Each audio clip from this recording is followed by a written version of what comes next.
Welcome to Indiana Newsdesk. I'm Joe Wren. Well, Governor Eric Holcomb has been pleading with Hoosiers for weeks to wear masks, avoid crowds, and practice social distancing. This week, he used his press briefing to express disappointment that Hoosiers haven't been following his advice or that of medical professionals. Then, the governor announced plans to impose new restrictions. A series of new rules take effect tomorrow. We have team coverage tonight. We start with my colleague, Sarah Whitmire. COVID-19 is surging across the state with no signs of slowing down. We expect the surge that we are currently experiencing to continue for a number of weeks.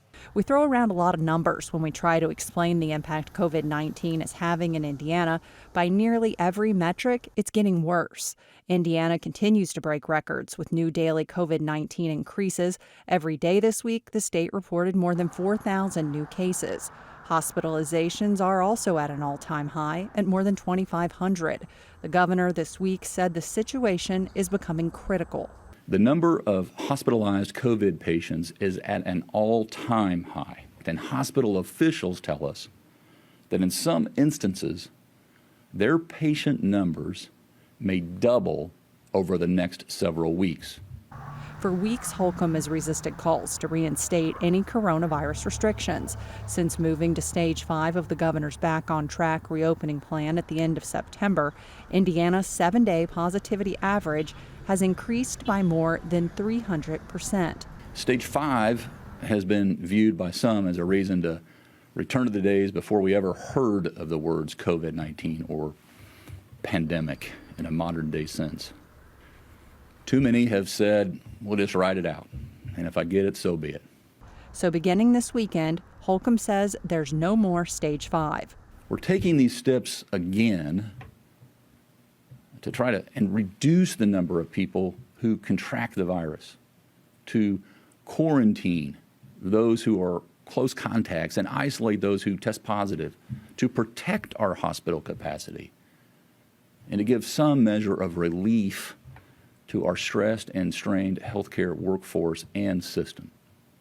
The new rules will limit crowd sizes to 20 people in the highest risk red counties and 50 people in the next riskiest orange counties. The governor's order extends the mask mandate for another month and requires social distancing whether people are indoors or outside. The governor's order is not as restrictive as the stay-at-home order this spring that closed schools, limited travel to only essential trips, and ordered bars and restaurants to close their doors. In February and in March, the world didn't know a lot about how COVID-19 was transmitted. We're in a different time now. We all know now. And we know what we can do to protect ourselves and one another. But the state's health commissioner says people are getting fatigued. We're hearing that people are refusing to wear masks, that some employees are being told to come to work even when they're supposed to be on quarantine, and that parents won't test their children for fear of having to quarantine. It's been 9 months since Indiana saw its first COVID-19 death. Since then, more than 4,500 Hoosiers have died from the virus, more than 400 just this month. Health experts say the current wave of new COVID-19 infections appears bigger and more widespread than the surges that happened in the spring and summer, and it threatens to be worse. Still, even with 10 million cases in the United States, still about 90% of the people have not had this disease. And you're coupling that with the highest level of spread yet. There is good news on the horizon. Pfizer announced on Monday that its COVID-19 vaccine may be 90% effective based on early and incomplete test results. And the Food and Drug Administration gave emergency authorization to Indianapolis-based Eli Lilly for its COVID-19 antibody drug. So we know what game changers they will be when they are widely available, but we got to get there. If the FDA approves the vaccine, it will be months before it's ready. So nothing, again, has really changed in these last 6-7 months here in the U.S. There's still a lot of susceptible people. There's still no treatment or vaccine that's highly effective. Those things are coming, thankfully. And there's still a very high risk associated with this very new, mysterious respiratory virus. For Indiana Newsdesk, I'm Sarah Whitmire. New COVID infections have been increasing for weeks, and during his campaign for re-election, the governor faced intense pressure to reenact some COVID restrictions. The governor said he wouldn't do that, and even last week, the day after winning re-election, he doubled down and said there was no truth to the rumors that the state would be shutting down following the election. We are continuing our coverage now with my colleague Brandon Smith in Indianapolis. Hi, Brandon. You very directly asked the governor this week why he waited so long to impose more restrictions. What was his response? I honestly can't tell you. He said words, but none of them were really the answer to the question I asked. I've heard the same rumors that you just mentioned, that it was for political reasons, that he was running for re-election and worried about his chances. I don't get that, because he was always going to win re-election. He was going to win re-election by a landslide, which he did. And so if that was really his thinking, I don't understand the logic of it.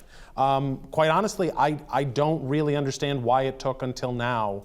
He's talked in the past about how we were in a much better place than early in the pandemic in terms of hospitals being able to respond. And we've seen hospitals now just really struggling worse than they ever have, including in the early days of the pandemic, to address this latest surge. So maybe that's what finally ticked it over the edge for him. I don't buy into the politics election argument personally, but we can't say for sure. Let's talk specifics about the new COVID rules. The state will use that color-coded COVID-19 map that it updates weekly to determine what restrictions counties face. Can you walk us through some of those details if a county is in orange or red? Yeah, I'm looking down at my computer screen because the executive order that lays down all of these details literally just came out as this show started taping. So we're finally getting some of the specific answers to the questions we've had since the governor announced this on Wednesday. The fundamentals that you, as a Hoosier, need to know is really about social gathering limits. So if you're in a county labeled orange, which at this point is almost every county in the state, you have to limit social gatherings to less than 50 or fewer people. When it comes to school extracurricular activities or sports, attendance at those is limited to 25% capacity, which as winter sports start up will have a big impact. If you look at a red county, the social gathering limit is now down to 25 people or less, and extracurriculars at school sporting events is down to really just limited to participants in the event, support personnel as they call it, and parents or guardians of those who are participating. But it's also important to note that on the social gathering limitations, all of these things can be overridden by the county health department. If you want to have an event that's larger than 50 people in an orange county or larger than 25 people in a red county, you have to apply to your local health department for approval and lay out kind of how you plan to do it safely. And if approved, you can go ahead with that. So I don't know how much these gathering limits will ultimately really mean. And we have just 15 seconds. So, I mean, what about enforcement for these restrictions?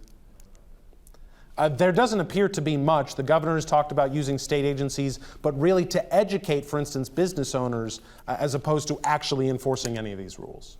All right, Brandon, thank you very much. Appreciate it. Thank you.